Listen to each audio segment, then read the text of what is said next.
Well, thank you so very much for joining the Department of Water Resources Sustainable Groundwater Management Office today as we kick off our week of webinars. My name is Paul Goslin, and I'm the Deputy Director of Sustainable Groundwater Management at the Department of Water Resources. This week of webinars is targeted to provide specific groundwater-related information for interested parties and different audiences each day. We hope you'll join us for other webinars this week if they are of interest to you.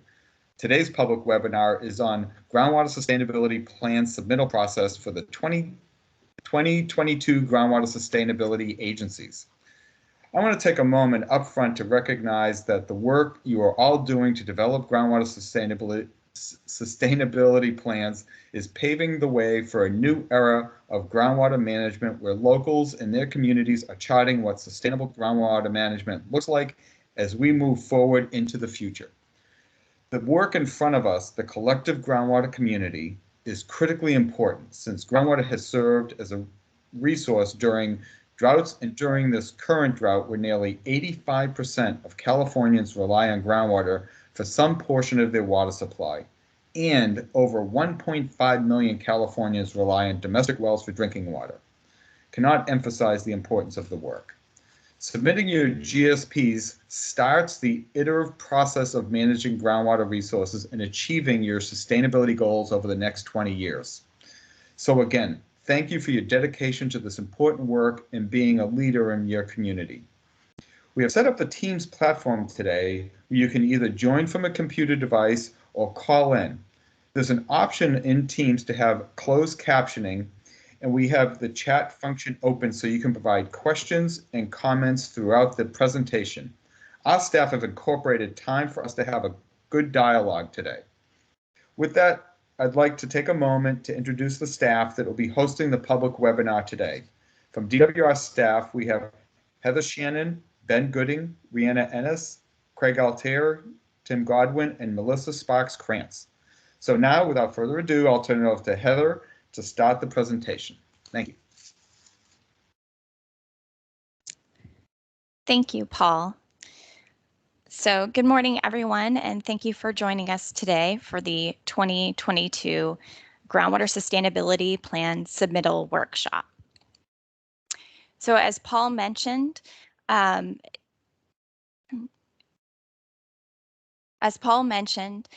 before we get started, I wanted to walk you through the few logistics regarding how to participate in today's webinar. There are two ways to participate in the webinar today. First, you can join by listening through your computer's audio using the speaker or headset when you join via the Teams link on your computer or mobile app. The second option is on your computer or phone. To call in, dial the phone number provided by email or as shown on this screen from your device and provide the conference ID code. All participant microphones will be muted and video disabled during the webinar today. Please note that today's webinar is being recorded. A copy of the recording will be made publicly available on our website following the meeting. Today's webinar will be broken up into 3 segments, and we will allow time for questions after each. There are 2 ways to submit a comment during today's webinar. The first is by sending in your comment or question through the Microsoft Teams chat. To do so, select the chat icon in the upper right-hand corner of the screen, and a chat panel will open for you to type in your question. The second option is to submit your questions via email to sgmps@water.ca.gov. We will read and respond to questions at the end of each portion of the webinar today.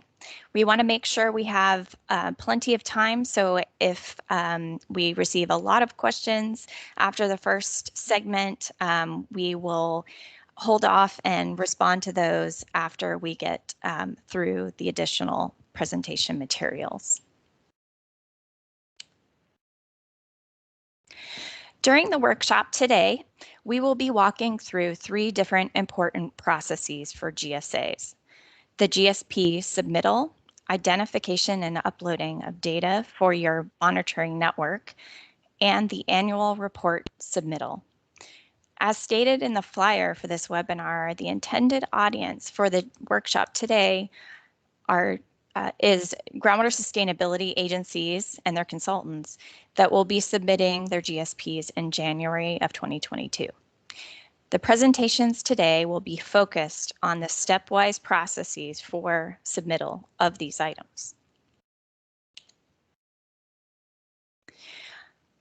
I will be walking you through the first segment of the workshop today, presenting the GSP submittal process. First, we'll cover some GSP submittal tips and resources, then walk through the steps for submittal of GSPs and coordination agreements. And finally, we'll walk through the public-facing information in the GSP reporting system following the GSP submittal. We wanted to start off with some GSP submittal tips. The first tip is to start early. The GSP reporting system allows you to save progress as you go, so it's easy to begin at any time filling in information required for the submittal.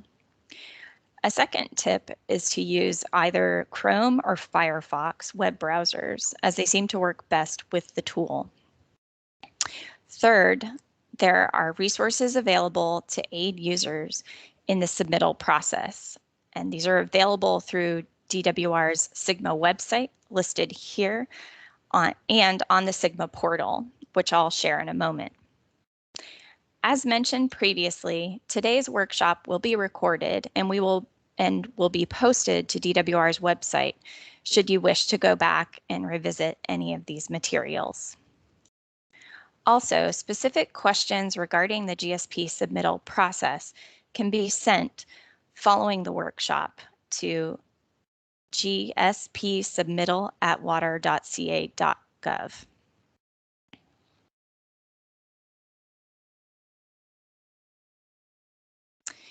The SGMA portal contains a resources tab shown in the top ribbon with numerous resources, including user manuals for the GSP reporting system and the monitoring network module. These manuals go through a detailed process that is even more detailed than we'll go through today to help the user address all the required components. On the resources page, a user can download the Elements Guide Excel template that will be used in the GSP submittal process.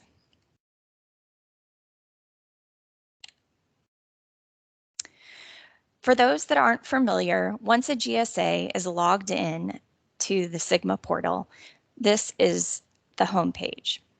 From here, a user can select the Groundwater Sustainability Plans button to go to the GSP dashboard.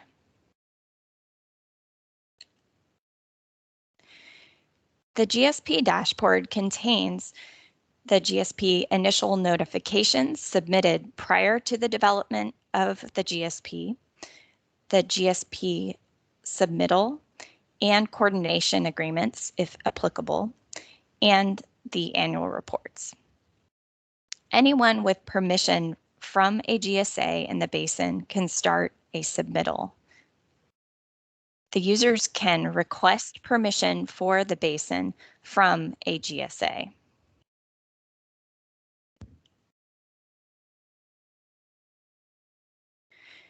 The GSP submittal process follows a series of simple steps A through F, as shown here.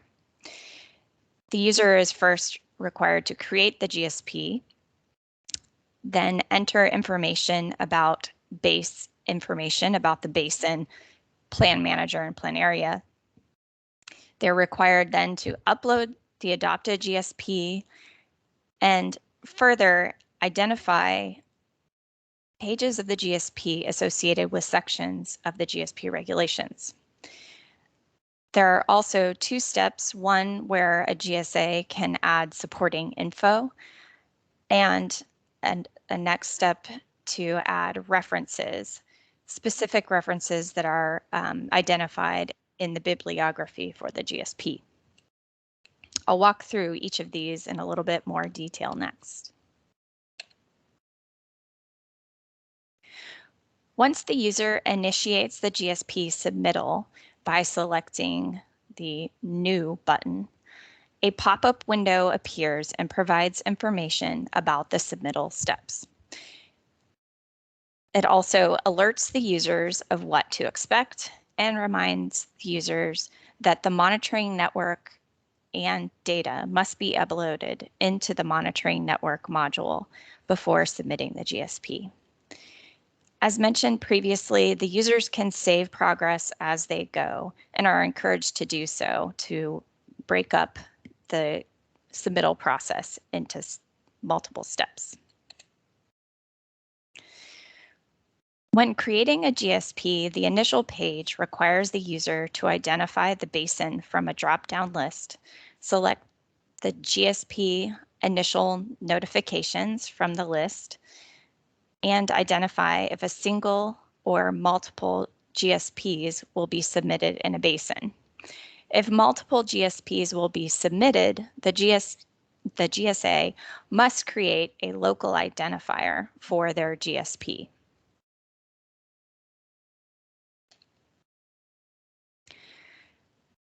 Step A, which is for the base information, includes the identification of the plan manager, selecting the GSAs from a list, and these are populated using the initial notifications in the SGMA portal.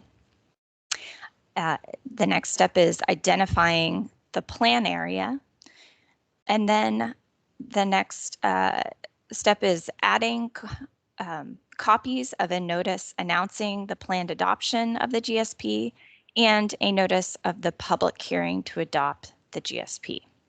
And these can be uploaded as PDFs of those notices. The next step is uploading the adopted GSP.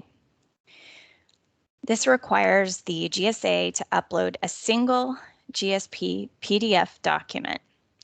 We recognize that the GSP files may be rather large, so the maximum file size allowable is 10 gigabytes. However, please note that this may take several minutes to upload depending on internet speed. So our recommendation is to be patient as the file uploads into the system.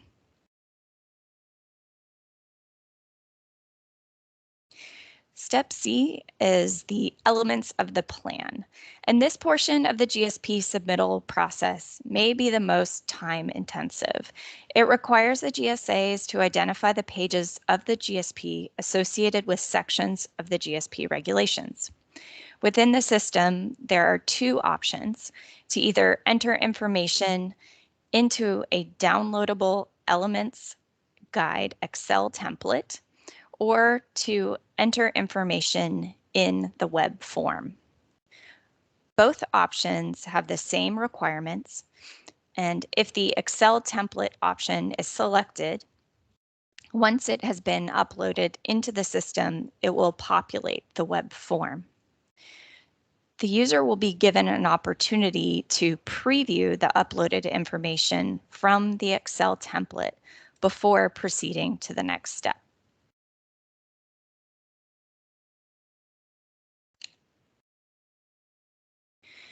The Elements Guide web form, shown here in this slide, requires the information to be entered by subarticle, just as in the Excel template. The web form also allows for GSAs to identify supporting information that may be added to each of these GSP regulation elements. And so the supporting information can be either added in the web form, as if you select choose file here, but you may also add it in step D, which is the supporting information. So step D, supporting information, provides this other location where GSAs can upload additional information. And this could include things such as GIS data or high resolution figures that the GSA wishes to provide. The GSA is required to associate each of the files that they upload with a specific element of the GSP regulations.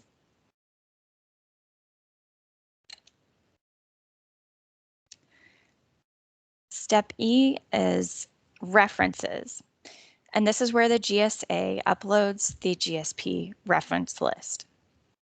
GSAs have the option of adding references individually, or references may be imported using an Excel template, which can be downloaded on the page, and I'll share that with you in just a minute.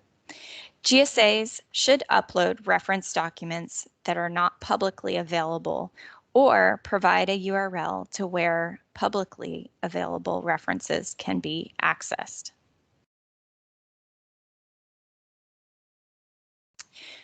To use the reference import tool, the user may download the reference template, which is highlighted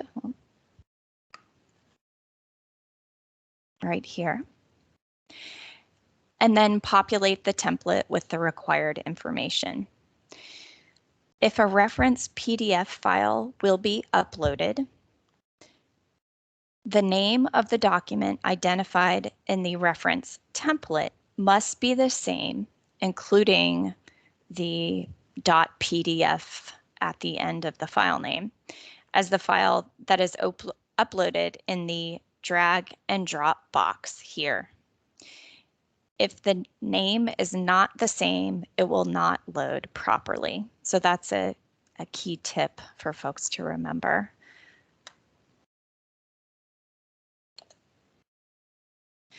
For those references that are added individually, the user will be required to fill out this pop-up box.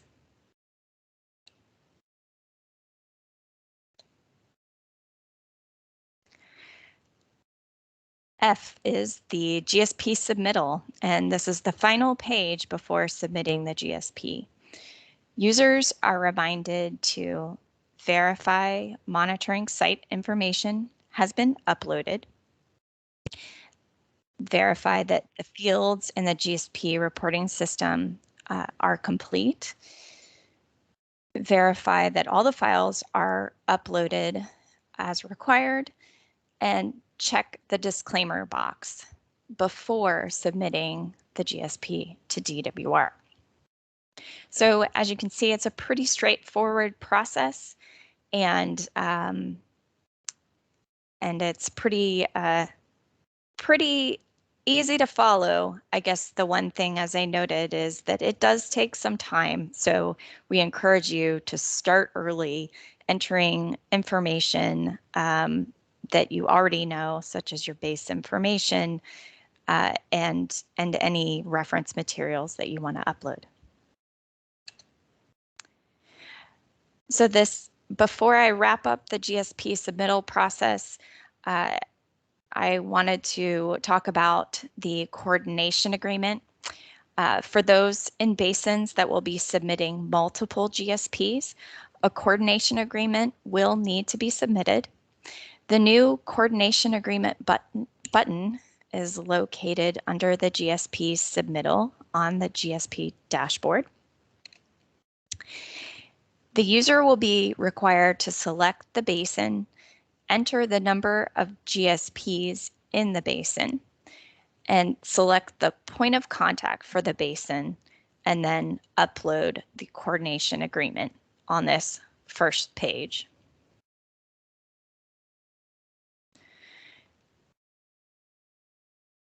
The next step is similar to the GSP submittal process, where the user will be required to enter page numbers of the coordination agreement that are associated with different sections of the GSP regulations. The coordination agreement point of contact must submit the coordination agreement to DWR.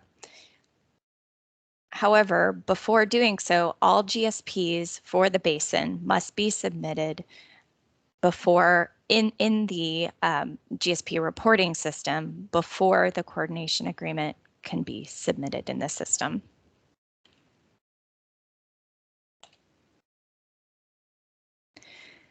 After the GSP is submitted in the GSP reporting system, the status will show up as submitted.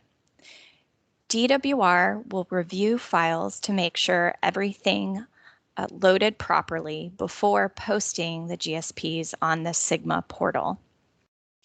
Once posted, the status of the GSP will change and it will initiate a 75-day public comment period for the GSP, consistent with previous public comment periods.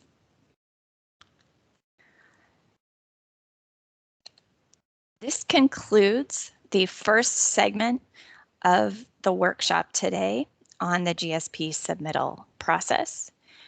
I'd like to circle back with the team here today, Melissa and Tim, to see if any questions have come in yet.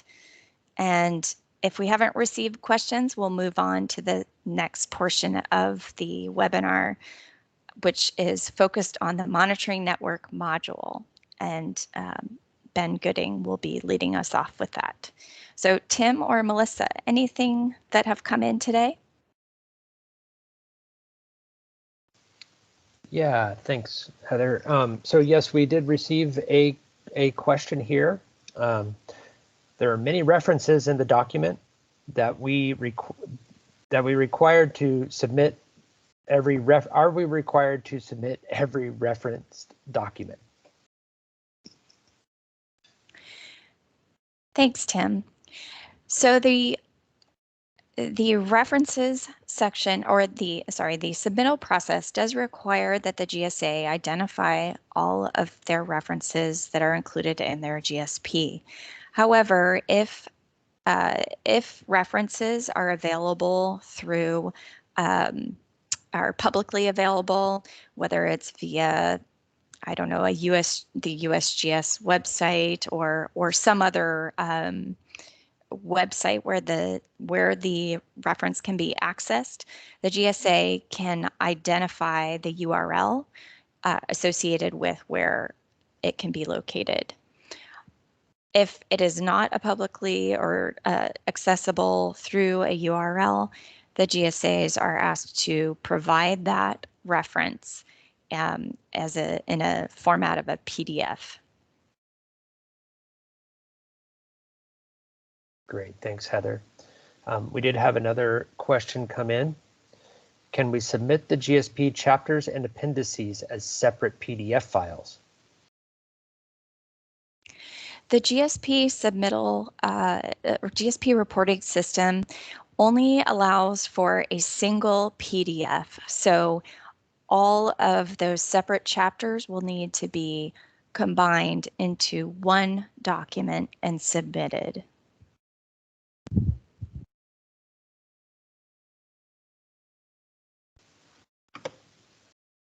Okay, I'm not seeing any other questions at this point. Again, if anybody has additional questions, please feel free to type them into the chat in the Teams meeting or provide them to the sgmps@water.ca.gov email address. Okay. At this time, I'd like to invite Ben Gooding to begin the second segment of our webinar today to discuss the monitoring network module.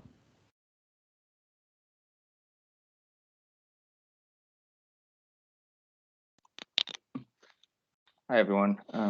Heather, are you able to see my screen correctly? Just making sure. I am able to see your screen. Okay. Hi, everyone. So my name is Benjamin Gooding, and I'm a geologist within the Sustainable Groundwater Management Office, and I'm going to be covering the monitoring network module, which, as Heather briefly touched on, is where all of the, or not all of the, a majority of the GSP-related monitoring data will be submitted throughout the year. Prior to starting, I did want to note that this is a fairly data-intensive presentation. And while I will touch on a lot of the separate kind of tools and requirements of the module, I won't be able to cover every kind of minor detail about some of the requirements. And so at the end of the presentation, I will kind of reference some different resources, which I highly suggest anyone using the tool reviews. And again, if there's any questions that come up during this presentation or afterwards, I'll be available for that. So a summary of what the monitoring network module is it's the online reporting system for the electronic system of GSP-related monitoring data. And so if anyone on the call has used CASGEM before, it's kind of the same similar idea, but with some additional abilities to collect data outside of just groundwater levels. And so since the GSAs and basins will be submitting data to this module, this is a replacement for CASGEM. And so the CASGEM notifications within basins that plan on submitting a GSP will be closed. And so more details on that will be coming up. But because of that, agencies, GSAs do have the ability to migrate their existing wells and data from CASGEM into the monitoring module. The expectation as I'm going through this is that all of the monitoring sites that kind of fit into the ability of the module should be included. So that's whether they're representative or non-representative, we expect kind of all of the sites to be included. And so the module is kind of broken into 3 submodules: groundwater wells, which is just your wells and your groundwater level readings. So very similar to CASGEM. The general sites, which is where you submit if you have any kind of stream gauges and subsidence monitoring sites. And then existing sites will be monitoring sites that are monitored under existing programs. So for that, you won't actually submit any of your measurements since you're already submitting those to existing programs, or you're using data collected in existing programs. And instead, you're just kind of reference what that site is. And then after kind of submission in the coming weeks, we will eventually kind of compare what was submitted to the monitoring module to the GSP to ensure that everything matches up. So the 3 submodules, which I'll touch on throughout this presentation, again, is groundwater wells, where you also have the ability to submit sustainable groundwater management criteria associated to some of your wells. So, but this is the only section of the monitoring module that would be included. And the other 2, again, are just going to be the general sites and existing sites. So an overview of what the monitoring module looks like is when you're on the portal and you select it in the upper bar, we'll take you to a page like this. And so the first 3 icons will take you to those individual submodules. I'm not going to go over all of them because they're pretty much identical with just some different required fields and tools. There's also the monitoring network map where you'd have the ability to just view your well locations or monitoring site locations in a single place. GSA permissions, this is where GSAs will have access or have the ability to provide other Sigma portal users access to their monitoring networks.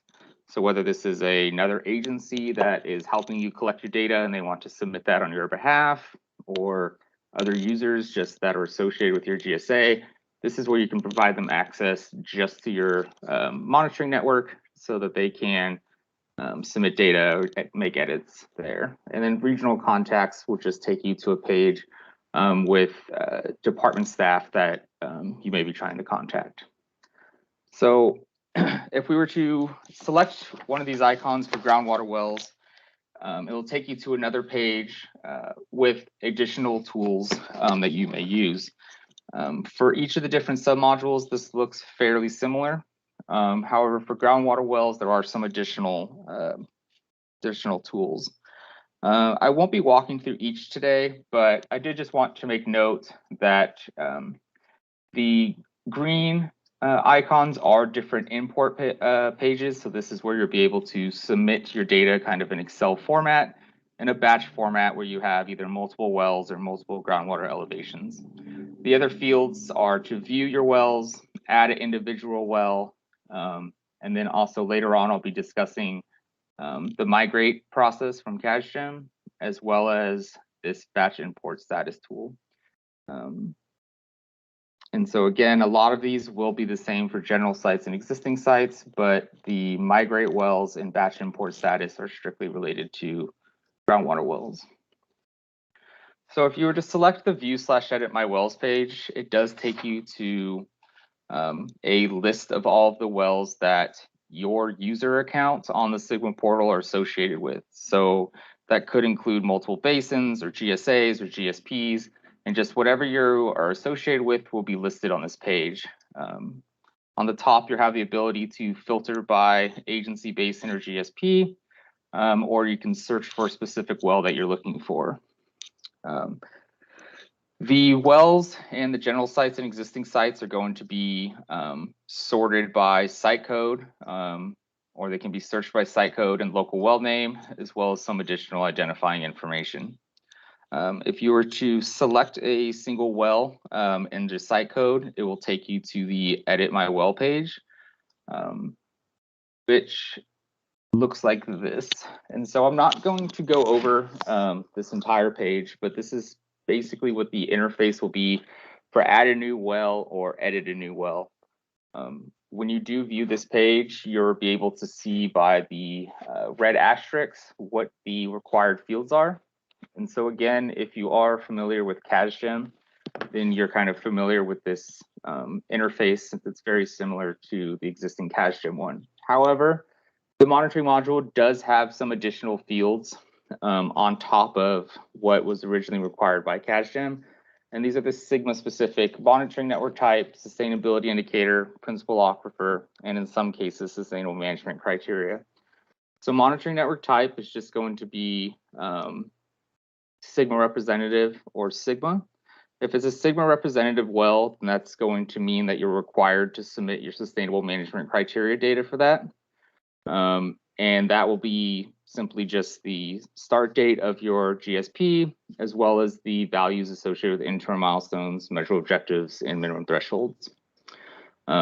So again, this is how you add a new well, or if you were to select it from the View My Well page, you can then update any information to that individual well and press Save.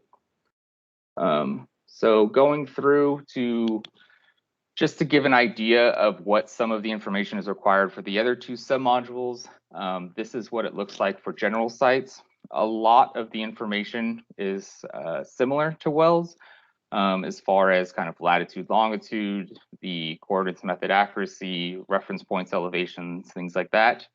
But there are some additional fields here, such as the site construction, the reference point elevation subsurface, and the site type. And so under the general sites, you have the option to select one of these 6 different site types. Most of them are related to subsidence. And based on the site type that you're selected, the required fields will change. And so just be prepared as you're starting to submit that data, whether individually or through a batch import process. The required fields do change, and that could result in some various validation checks that you have to be prepared for. But since this is general sites, we don't have anything built in to collect sustainable management criteria data here, so you won't have to worry about that. And the last one is existing sites. It's very simple. You basically just provide the latitude, longitude, and then some specific information related to your GSP. So that's going to be the monitoring network type, what sustainability indicators it includes. But the primary information we're looking for here is the existing program name and the site ID that this site is used or referenced as in that program, and then a URL that can take us to that site so that we can view that information as well. But again, there is no kind of aspect to submit measurements using this tool. And so the primary way that a lot of users are going to be using the monitoring network module is going to be in this batch import process, which will be, filling out an Excel template outside of the tool and then submitting it through here. I'm not going to cover every single one, but for each different tool, there's basically, import wells, import measurements, and a few others. And so each of the pages look essentially identical to this with some different text. You can download the Excel template here. Once you have it filled out, you would upload it to this box here and press upload. And so for all of the tools, it will then validate the information and then have some errors for you to fix, which I'll go over in a minute. In case some users on this call are not familiar with the department's kind of batch import process for other tools such as CASGEM, they all are set up in this format where there is, you would enter your data on individual rows, so one measurement or one well or one site per row. Then there is a column with the required information. If you hover over the cell, there is usually text related to the requirements for that cell, as well as, even though not shown here, additional tabs that kind of go through, a data dictionary of what each field is, as well as kind of some slight information about the validation requirements. So once this is imported, the monitoring module will validate the data, and you may receive next either a success page or a validation error list. For all of the batch import processes except for groundwater elevation data, the validation errors will come back in this format. And the format's always the same. It's going to be by row number. So that'll be the row in the Excel table. And then the column name and the error. So for example, if you were uploading a well and you left some of these fields blank, you would know that in row 2, I left the monitoring network type blank. You would need to fix that within your spreadsheet and then re-import it and hopefully receive a success message. So the validation process, once the spreadsheet is submitted, will occur right on the screen. And so you're basically taken to a load screen until that's complete. As mentioned, though, for groundwater elevations, the process is slightly different. We've learned from these first round of GSPs that the amount of data coming in is significantly more, commonly receiving spreadsheets in the tens of thousands of readings. And so we updated the process to ensure that we have the ability to receive that amount of data.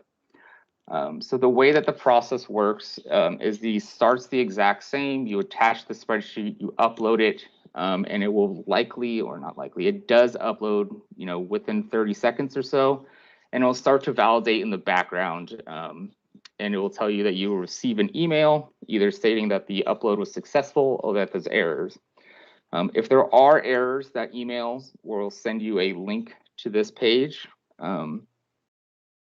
which is the batch import status page, which was shown on the groundwater wells kind of homepage earlier. And the way that the page is set up is it will show all of the batch spreadsheet or the batch import spreadsheets that your user account has submitted previously.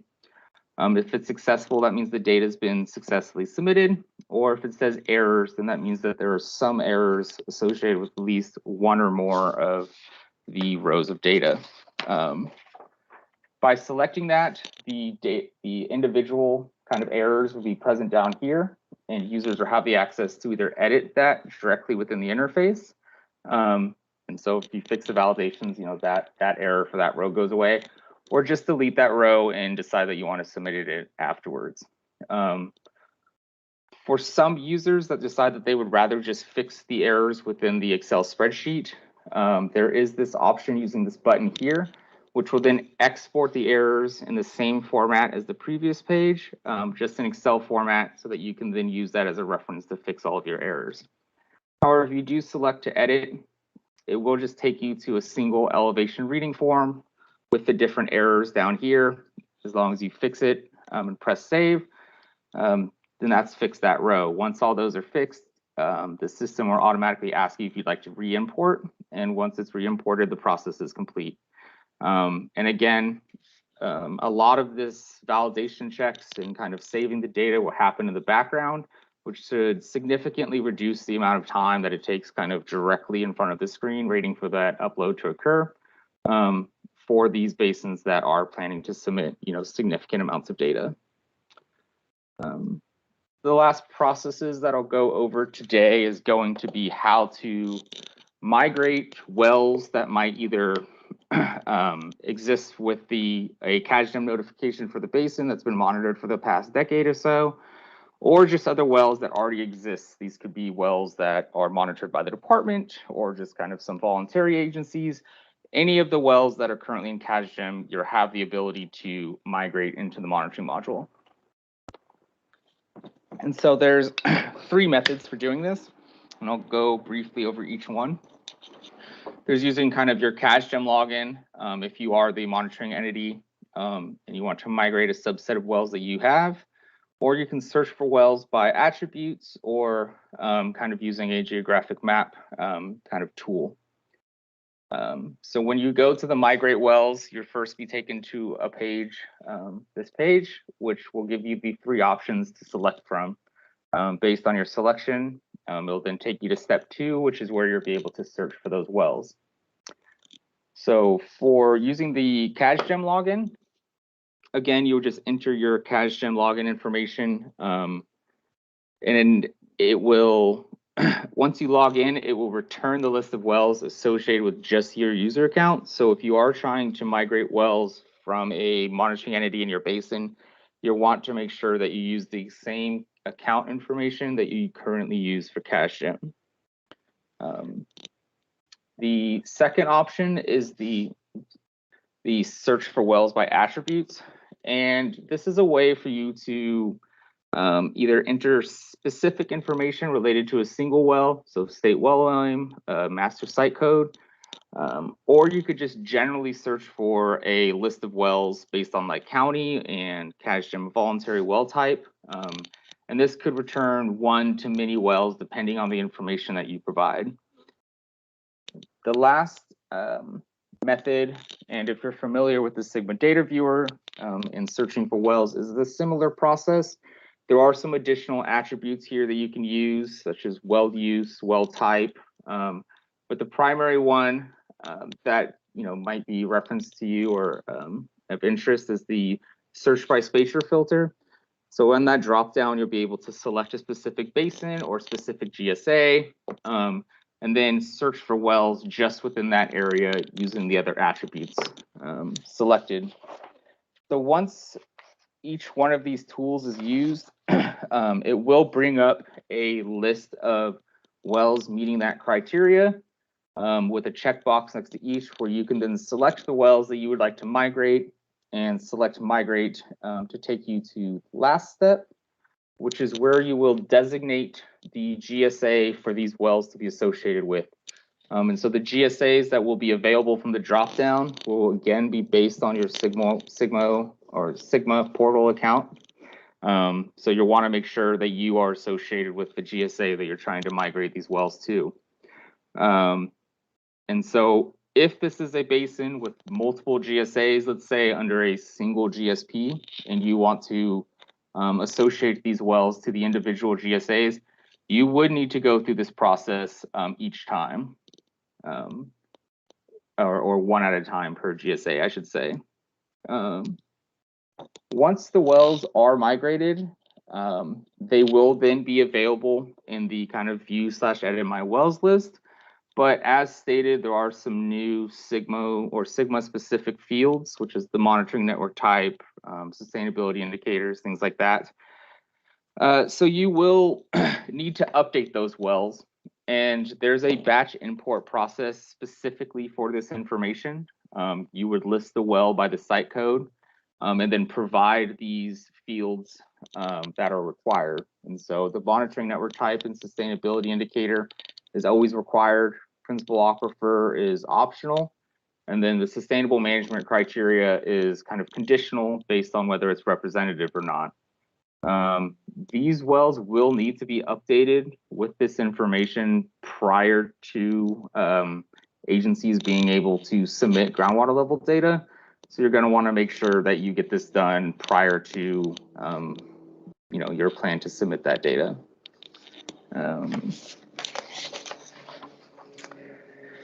So following some well migrations and GSP submittals come February-ish 2022, the department will start to close down CASGEM notifications.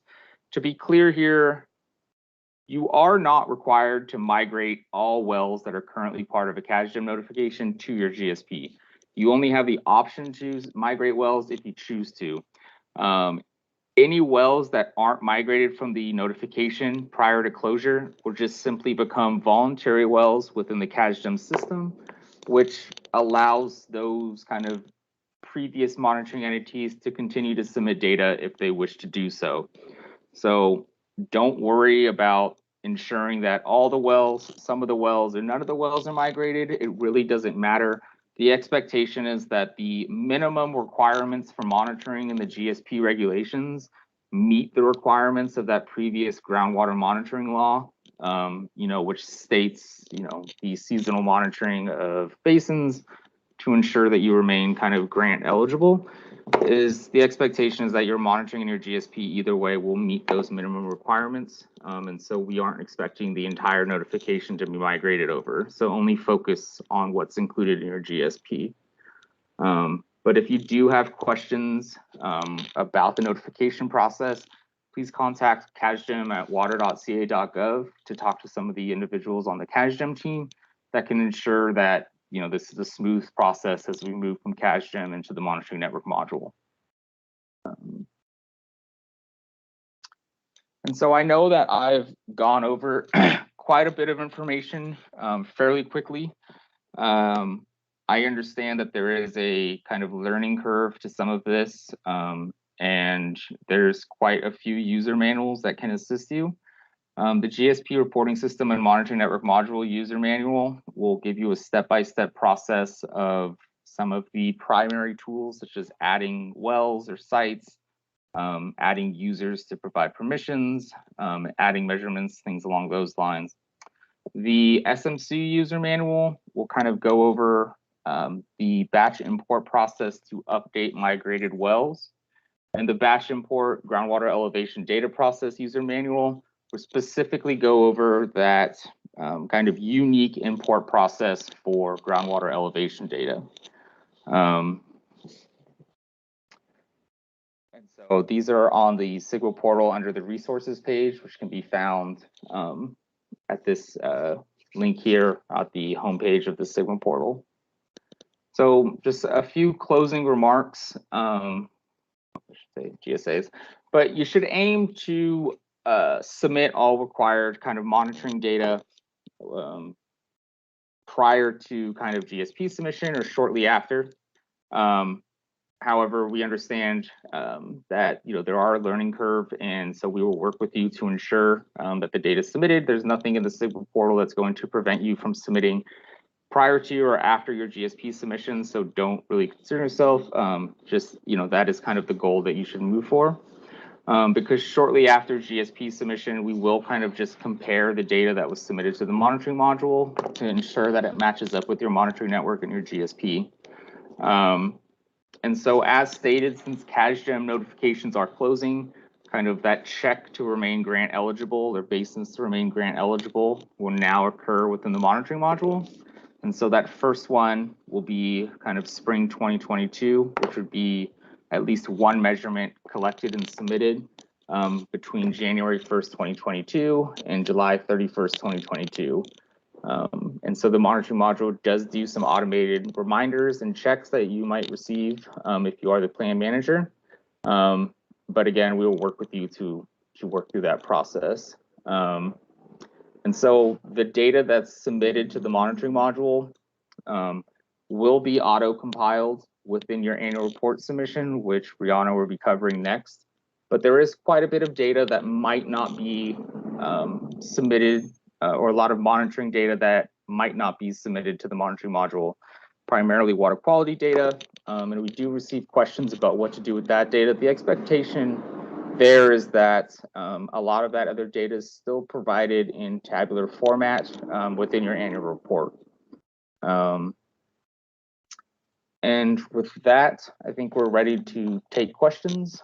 And, if there's some basin specific things that, any basins or GSAs on this call would like to go into, in more detail, I'll be available after this call and all the way up to GSP submission to work with you on that. I think that's it from me. Great, thanks, Ben. Yeah, we do have a couple of questions, so why don't we just fire up here? Does the monitoring network module qualify as a GSA's data management system?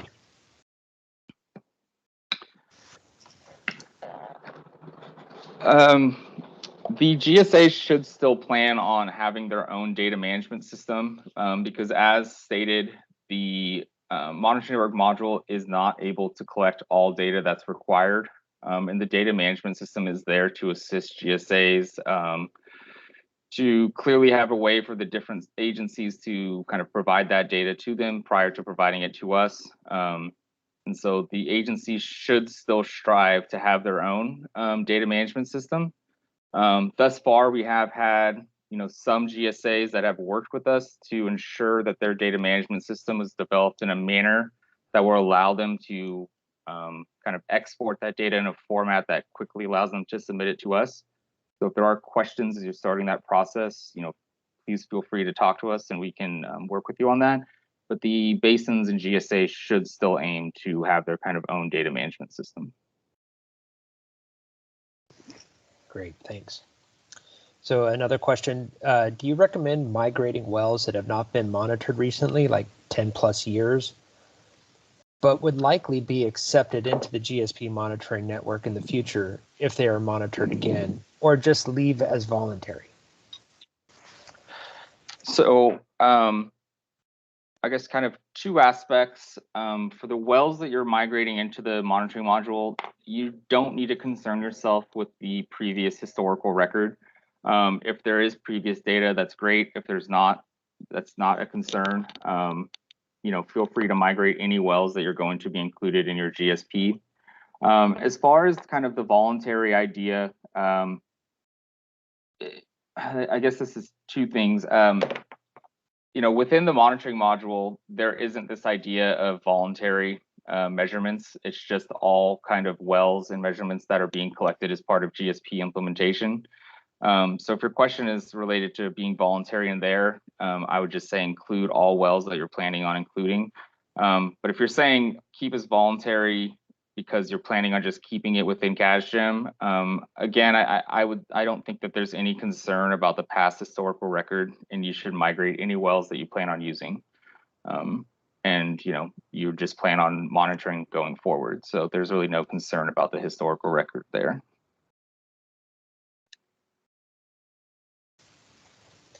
Great. Another question.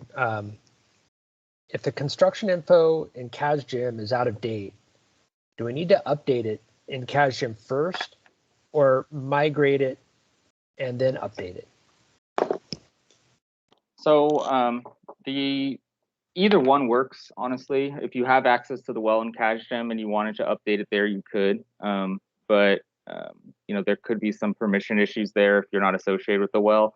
So it might just be easier to migrate the wells and then update any information that's necessary related to kind of construction info or RP and ground surface information.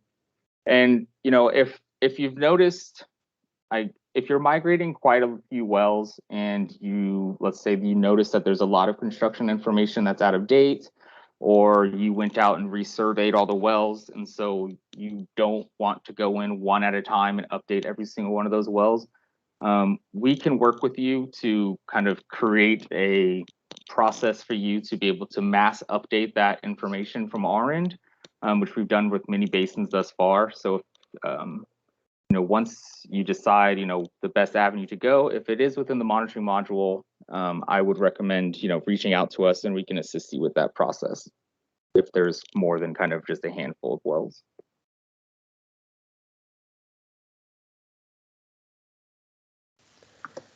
Thanks, Ben.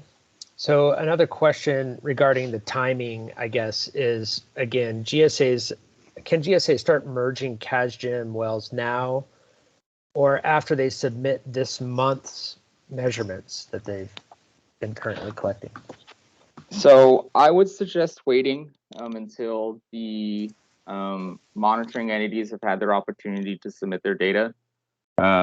As kind of briefly mentioned in my final slide, the first seasonal measurement that's going to be required by the GSAs is that spring 2022 measurement. So the current fall 2021 measurement, which is one measurement collected between July 1st, 2021 and December 31st, 2021, is still the responsibility of the monitoring entity. And so if you migrate the wells too early, it's going to prevent the monitoring entity from submitting that data.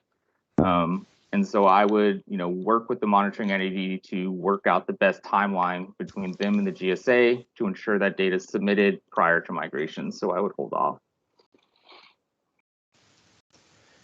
Great. And a little more detail here. What's the expectation for high frequency monitoring wells with data loggers? So things recording like on the hourly time step. Should they upload hourly, daily, or monthly averages, or how would you suggest they go about providing that kind of volume of data? So, just overall, I would say that the expectation is that, the data gets submitted shortly after collection. And so that's, for if the well is monitored, only monthly or something like that, we would usually suggest submitting that data shortly after and not waiting, once per season. But for those, monitored by data loggers, we have, let me make sure I say this right. We have had users submit by the, the full data logger, by the minute, and it has seemed a little unnecessary and excessive. And so some have chosen to do hourly, which fits in well with the ability of the monitoring module, and have selected either an average or a individual, start of the hour measurement collected. So if you're talking about hourly or daily, I think you could talk about averages, but monthly averages, I think, might be a little questionable about doing the full average. But I wouldn't suggest doing anything smaller than hourly. But if you're talking about the best way to submit that data on a monthly timescale, and whether or not to average it, you might want to reach out to us directly. But I would just probably suggest submitting the hourly data or daily data. If you get to the monthly timescale and you're wondering how to best select a measurement, I would suggest talking to us directly so we can work that out together for your individual basin.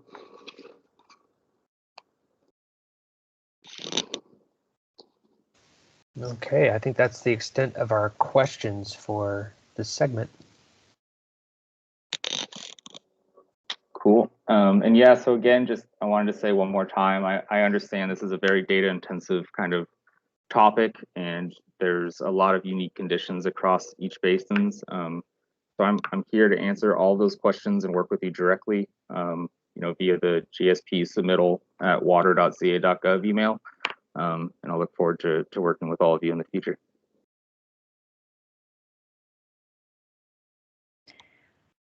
All right, thank you, Ben. And with that, we will transition to the last segment of our webinar today. Rihanna Ennis will be presenting on the SGMA portal annual report. Awesome. Hi, everybody. So today I'm going to be presenting on the SGMA portal annual report. So my name is Rihanna Ennis, and I'm an engineering geologist here in the Sustainable Groundwater Management Office.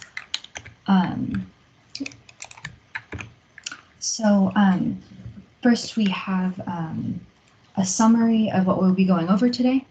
So annual reports are due April 1st of each year after a GSP is adopted, and the annual report is used to provide information on the groundwater conditions and the implementation of its GSP over the prior water year. So the annual reports have some general requirements, and we'll be going over each of these in more detail today on later slides. So the first requirement is the annual report itself, and that will be required to be uploaded in one single PDF document. And then second, the elements guide as an Excel spreadsheet that will be submitted along with the PDF of your annual report. Third, there are 4 water use data spreadsheets to be submitted that will report your water use data. Fourth, you'll need to provide your change in storage values for each principal aquifer. And then lastly, your monitoring data, which will be submitted to the monitoring network module as Ben just presented. So if you have a question at some point throughout, like with the other presentations, we'll be answering these at the end of the presentation. So before we start going over all the specifics that you'll need to submit, we just wanted to give you a general idea of how you will be submitting everything and the format that you'll be submitting everything in, since we'll be referencing these for the rest of the presentation. So the general process is you will be first using the annual report module for submitting your data, and then after you submit your data, a web page will be created for your annual report. So this left side image here is what the annual report module will look like, and it has these sections A through H, where you will actually be uploading your data, spreadsheets, and your annual report. And then after you've officially submitted your annual report in the module, a web page will be created that looks like this image on the right. So all the information that you upload into the module will be just in a web page interface, and this is going to be on our SGMA portal. And so this is what it will look like to the public, and there's already a couple on the SGMA portal right now from other GSPs that have already submitted their annual reports. So first, with starting an annual report, you need to be logged into the SGMA portal, and then you're just going to navigate to your Groundwater Sustainability Plan GSP dashboard, like Heather showed in her part of the presentation. So you'll just need to go to the annual report section right here, and then you're just going to click the new button that you see above the section, and you're going to be taken to a new page that we will be getting some information about your annual report. So here's what that page is going to look like. So you'll just need to answer these 4 questions here. So the first one is just the basin for your annual report. The second one is whether it's a single plan covering your entire basin or if there's multiple GSPs for the basin. The third one is the plan area that it covers. And then the fourth is the water year. So if you have a single plan basin, these questions 2 and 3 should just auto-populate for you, so you won't need to do anything with these. But if you have multiple GSPs, you'll need to answer questions 2 and 3 from a drop-down menu. And then it's important to note that you'll have to be associated with the GSA that's associated with the GSP for the basin in order for the basin to show up in the drop-down menu.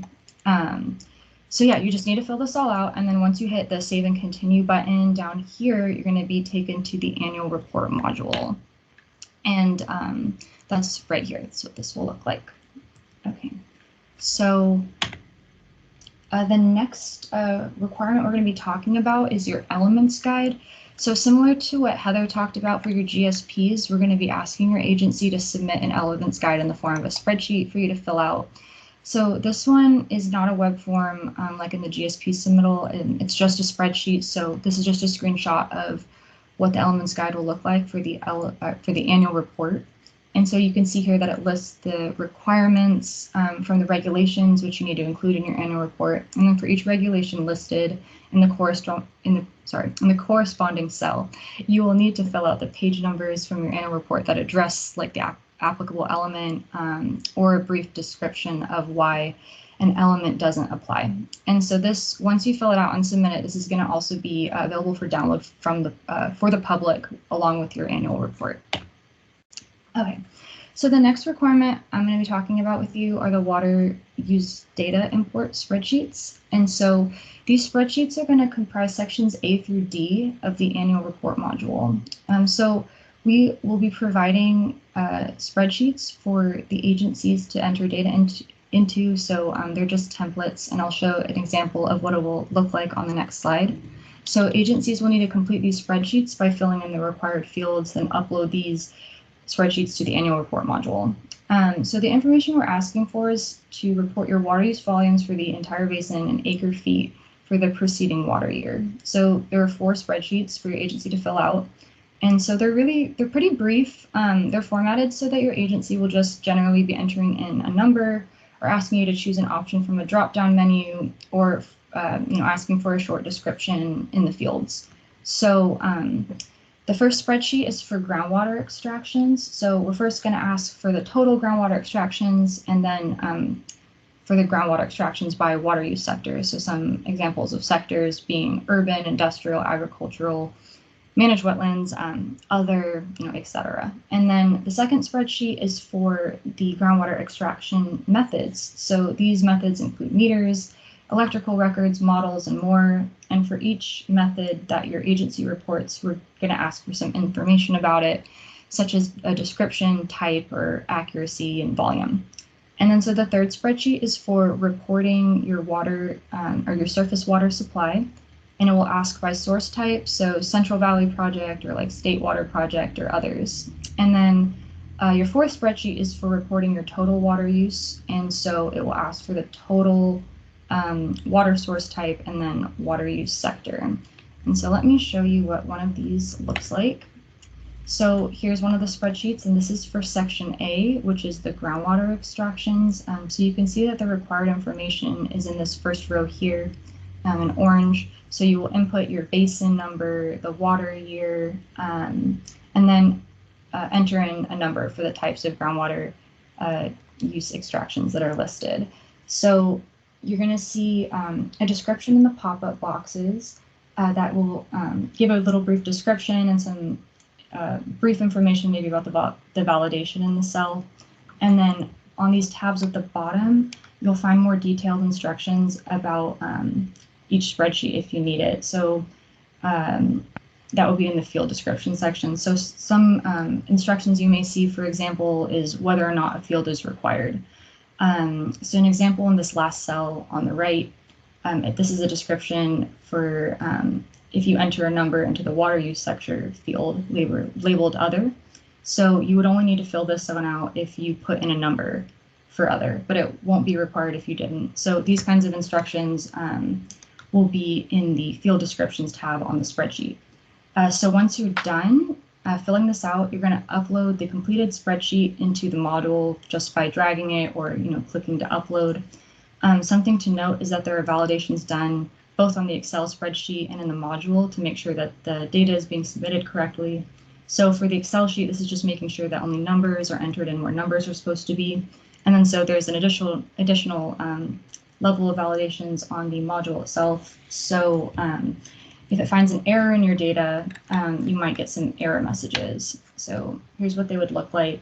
And so, this is an error that you might see if you enter the incorrect basin, or if the water year doesn't match the annual report that you're submitting, or if something else is off. So any of these errors will be associated with a row number so that you know where the error is and so that you can fix it.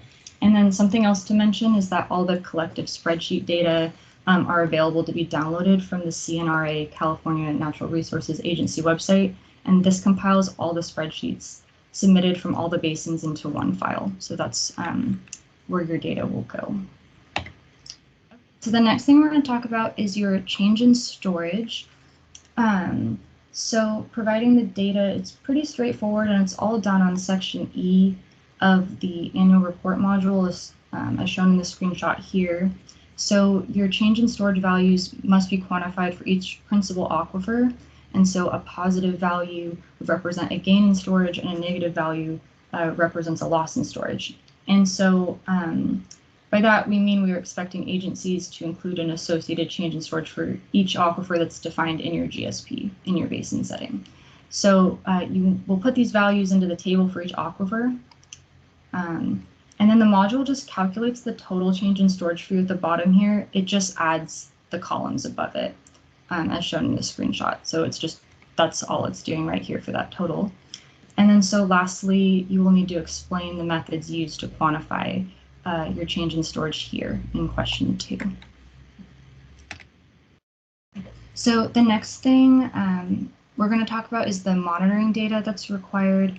So your monitoring network module sites will be viewable in this section F right here of the monitoring network module. And so, you submit your monitoring sites and associated data into the monitoring network module, so you don't need to submit them here. So as Ben mentioned, the monitoring network module collects the groundwater data, general site data, stream flow, and subsidence data. So when you submit those to the monitoring network module, it will automatically populate here for you. So, there's other types of data though that the monitoring network module doesn't collect, like water quality data or maybe data from existing sites. So that data you're going to need to submit within your annual report in the PDF in a tabular format. But just once again, for this module, you'll just need to check over what you've submitted into the monitoring network module here.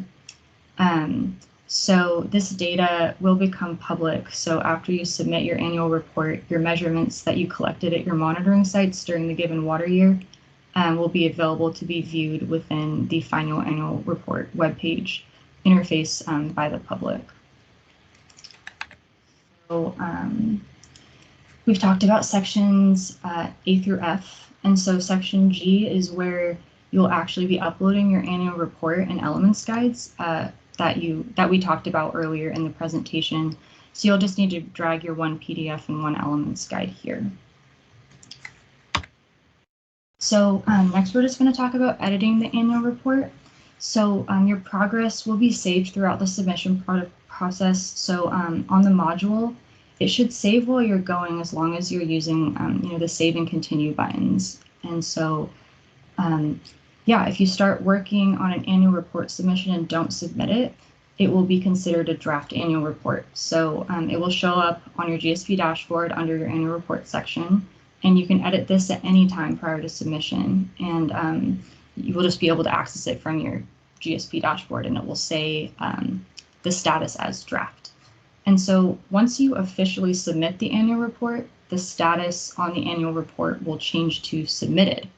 As you can see kind of here in the background. So once it's submitted, the editing capabilities are no longer available, and instead you will have to formally request to edit. So here in this image, we're showing what the request to edit form looks like if you need it.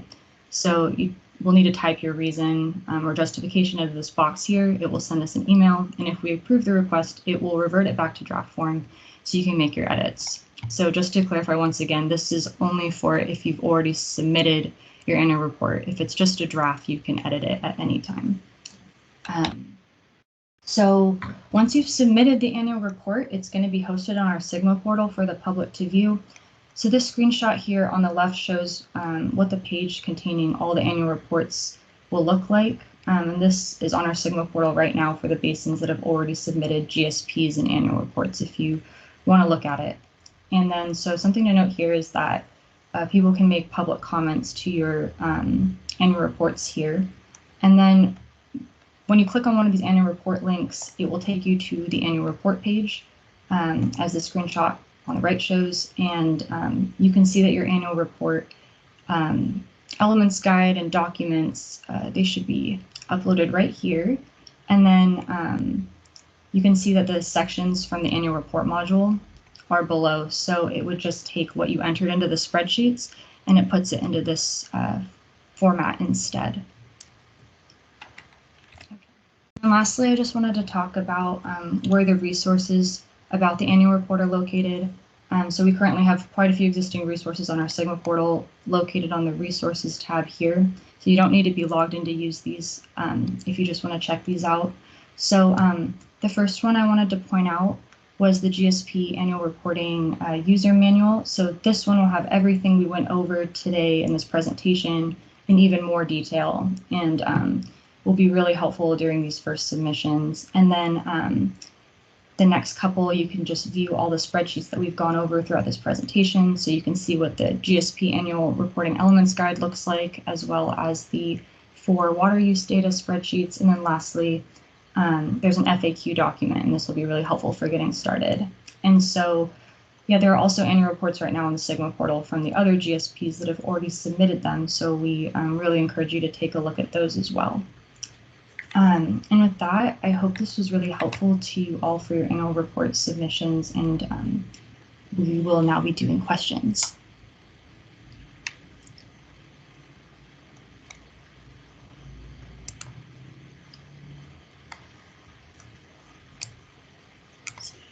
Okay, Thanks, Rihanna. Oh, go ahead, Heather. Oh, Sorry. go ahead. I was just going to cue you up, Tim, to see if there All were right. any questions. All right. Yeah, it doesn't appear that we have any questions for this segment.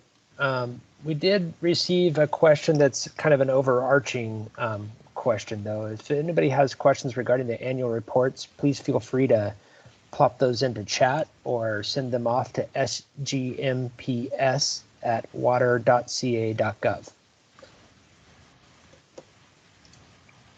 But since we're waiting for any additionals to come in for this annual report, maybe we'll circle back into this more global question. And the question is, how can interested parties provide comments to DWR on those GSPs that have been submitted through this process? Sure. So Tim, I will take that. This is Heather. So as I mentioned in the presentation on the GSP submittal process, the very last slide highlighted how once the GSP is received by the department, the steps for making it to show that it has been posted, and then that once it's posted, it initiates the public comment period. So, and for public comments, once the GSP is posted, the public can go navigate to the portal, and on the homepage, I'm trying to think. Ben, do you have any slides? I'm looking through my slide deck quickly to see if we have any good slides that show the homepage. No, you could just show a live demo, or I could if you wanted. Yeah, can you pull up your screen? That would be great.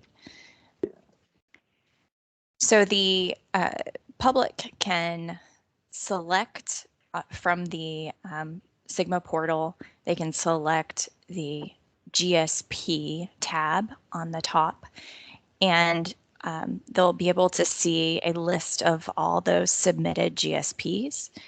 And to make a comment, they can select the basin or that they wish to review the GSP of, and there, if you navigate to that page, just right over to the right side, there is a little blue button for public comment. You can select that button, and then you can select the button at the top that says add comment and enter your comment there.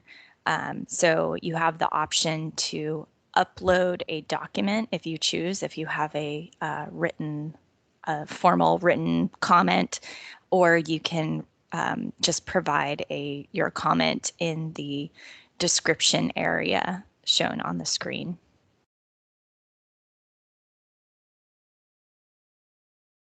And once you're done, hit submit.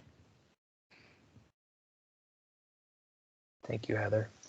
I'm not seeing any additional comments in the chat or an SGMPS.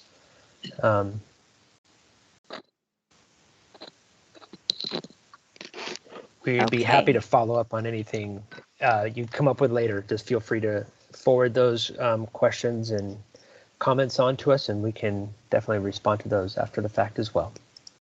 Yes, absolutely. So as Tim said, we are happy to respond to questions. If you think of some after this webinar is completed, as myself and Ben and Rihanna mentioned, you can always submit questions on the GSP submittal on the monitoring network module submittal through the GSP submittal at water.ca.gov email address. And we welcome those at any time. Any other concluding remarks?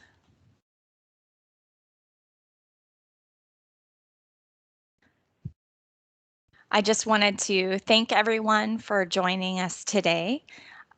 So this will conclude our first workshop in the week of webinars. And we'd like to thank you all for joining us today. Again, if you have questions following the webinar, please feel free to send them to us. We will be posting the recorded webinar to our website following in the next few days. So please look out for that. But if there are no other questions, I think we will wrap it up here. All right. Thank you all. Keep up all the great work.